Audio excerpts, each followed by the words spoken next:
প্রক্রিয়াতে একাধিক ত্রুটি রয়েছে তা সংশোধন করে সঠিক করার জন্য জ্ঞান সভাকে চিঠি মুখ্যমন্ত্রী মমতা বন্দ্যোপাধ্যায়, কারণ এ নিয়ে সাধারণ মানুষের মধ্যে সমস্ত দেখুন এসআর তো হওয়াই উচিত ছিল না। তাহলে টঙ্কা বাজিয়ে খোলা মঞ্চে সংবাদ মাধ্যমকে সামনে রেখে যখন এসআর ঘোষিত হলো তখন বাংলার মুখ্যমন্ত্রী বিরোধিতা করেছিলেন কি? করেছিলেন। কি বলেছিলেন? এসআর আমি করতে দেব না। সেই বিরোধিতা ছিল তার মৌখিক, লোক দেখানো। আসলে বাংলায় এসআইআর সব থেকে সুচারুভাবে সাবলীলভাবে পরিচালনা হচ্ছে মমতা ব্যানার্জির সহযোগিতায়। এটা বোঝার চেষ্টা করুন। মমতা ব্যানার্জি সহযোগিতা করেছে বলেই নির্বাচন কমিশন এসআইআর এর কাজ তারা এতটা করতে পেরেছে, তার জন্য নির্বাচন কমিশন খুশি, তাই বলছে। রাজ্য সরকারের সহযোগিতা ছাড়া এটা সম্ভব নয়, এক নম্বর। দু নম্বর, বাংলার মুখ্যমন্ত্রী যে বলেছিল আমি এসআইআর করতে দেব না, যে পার্টি বলেছিল রক্ত গঙ্গা বই দেব, তারা এখন এসআইআর যাতে ঠিক মতন হয়, যাতে তাদের দলের লোকের নাম নথিভুক্ত হয়, যাতে বিরোধী লোকরা জায়গা না পায় এবং পেলেও তৃণমূলের মাধ্যমে পায়, এর মধ্যে কিন্তু ভোট চলছে। কিরকম? এসআইআর করতে কেউ এলে আমাদেরকে ভোট দিবি তো তাহলে এসআইআর করে দেবো। কে বলছে? তৃণমূল। দায়িত্ব নিয়ে বলছি সব বিএলএ সব জায়গায় আমাদের তো নেই, তাদেরকে তো আসতে দেওয়া হয় না। আসতে গেলে পুলিশদের ধমকি দেওয়া হচ্ছে। আর যারা আসছে সাহায্য নিতে তাদেরকে বলে দেওয়া হচ্ছে এসআইআর এর নাম ঢোকাবো, ভোট দিবি তো। তাদের কাছে ঘুষ নেওয়া হচ্ছে, কোথাও 100 কোথাও 500 এসআইআর এর নাম ঢোকানোর জন্য। কে করছে? তৃণমূল। নতুন ব্যবসা পেতে দিয়েছে এসআইআর এর নামে। এসআইআর এর নামে বাংলায় নতুন ব্যবসা পেতে দিয়েছে তৃণমূলের লোকেরা। বুথে বুথে এসআইআর করার প্রক্রিয়ায় নোট খাওয়া চলছে, নোট। আর ভোটার তোদেরকে করবো আমরা যদি তোরা ভোট দিস, সেই প্রতিশ্রুতি দিতে হচ্ছে তাদেরকে, সে ভোটারদেরকে। অর্থাৎ দিদির দল এসআইআর নামে ভোট করতে নেমে গেছে। কিন্তু তাই দিদি যা বলছে এগুলো খালি মুখের ঢপবাজি, শুধুমাত্র ঢপবাজি। এগুলো মানুষকে দেখা যায় দেখো আমি তো প্রতিবাদ করলাম, না শুনলে কি করব? তুমি বলেছিলে এসআইআর করতে দেবো না, তুমি কোর্টে যেতে পারতে, তা তো যাওনি।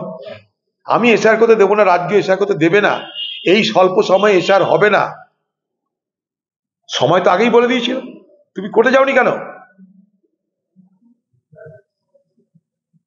তোমার কর্মচারীদের বলতেই পারতে যে আমি কোনো কর্মচারীকে এসআইআর যেতে দেবো না। তোমার সরকারের ডিএম এসডিও তারা তো এসআইআর নিয়ে তৃণমূলকে সহযোগিতা করছে সর্বত্র।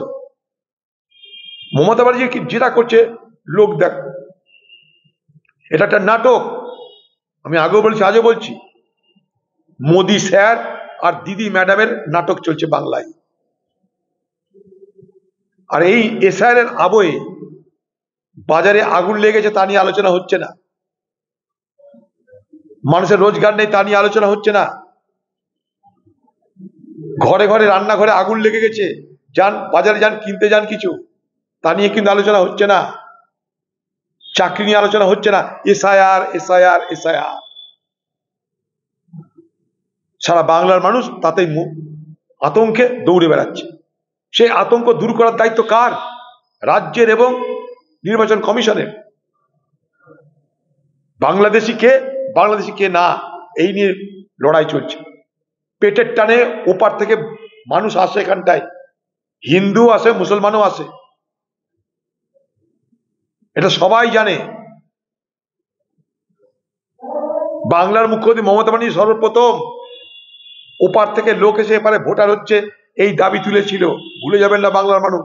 পার্লামেন্টে বিজেপিকে তো শিখিয়েছিল মমতা ব্যানার্জি, তাদের দলের মন্ত্রী ছিল মমতা ব্যানার্জি, তাদেরকে শিখিয়েছিল বিজেপি দলকে যে গোটা বর্ডার দিয়ে হু হু করে বাংলাদেশের অনুপ্রবেশকারীরা ঢুকছে।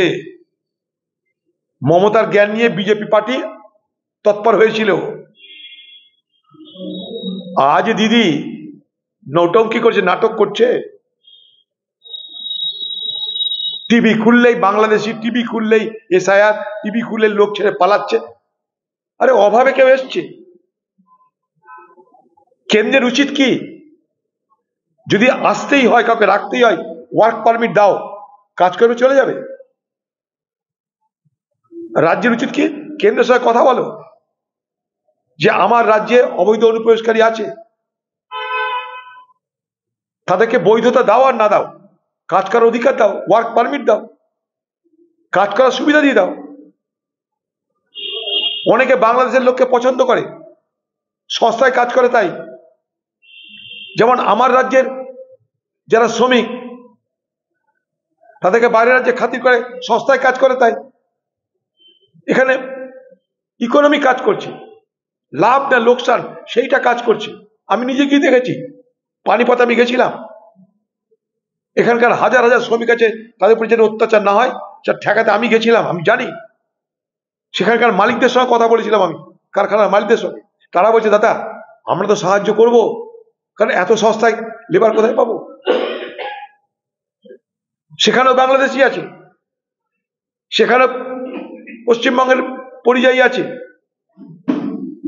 যা সত্য তাকে সত্য মেনে কেন্দ্র রাজ্য উভয়কেই ব্যবস্থা নিতে হবে। ভোট এলো আর ডঙ্কা বাজতে আরম্ভ করলো এনআরসি, আরে ওপার থেকে হিন্দুকেও আসতে হবে বিপদে পড়লে। কেউ রোজগার করতে আসে, কেউ বিপদে পড়ে আসে। এই তো মতুয়ারা, লক্ষ লক্ষ মতুয়া, তাতে কোনো ব্যবস্থা হয়নি কেন? তারা তো হিন্দু, ওদের হিন্দু মুসলমান কারোর রেহাই নাই। জানবেন বাংলার মানুষ, আমরা আপনাদের লক্ষ্মীর ভান্ডার টাকা দিতে পারিনি হয়তো, কিন্তু আমরা আপনাদের ভালো মন্দ নিয়ে কথা বলতে চাই। সেই সুযোগটা যখন পেয়েছি, আমরা সেই সুযোগের সদ্ব্যবহার করে আপনাদের স্বার্থে আওয়াজ তুলেছি। আমরা আপনাদের সঙ্গে কখনো বিভেদের রাজনীতি করে নির্বাচন করিনি, পার্টি করিনি, করবও না। আমাদের ভিডিও ভালো লাগলে লাইক এবং শেয়ার করুন। কমেন্ট সেকশনে গিয়ে জানান আপনাদের মতামত। আরও ভিডিও পেতে আমাদের চ্যানেল সাবস্ক্রাইব করুন এবং প্রতি মুহূর্তে খবরের আপডেট পেতে প্রেস করুন বেল আইকন।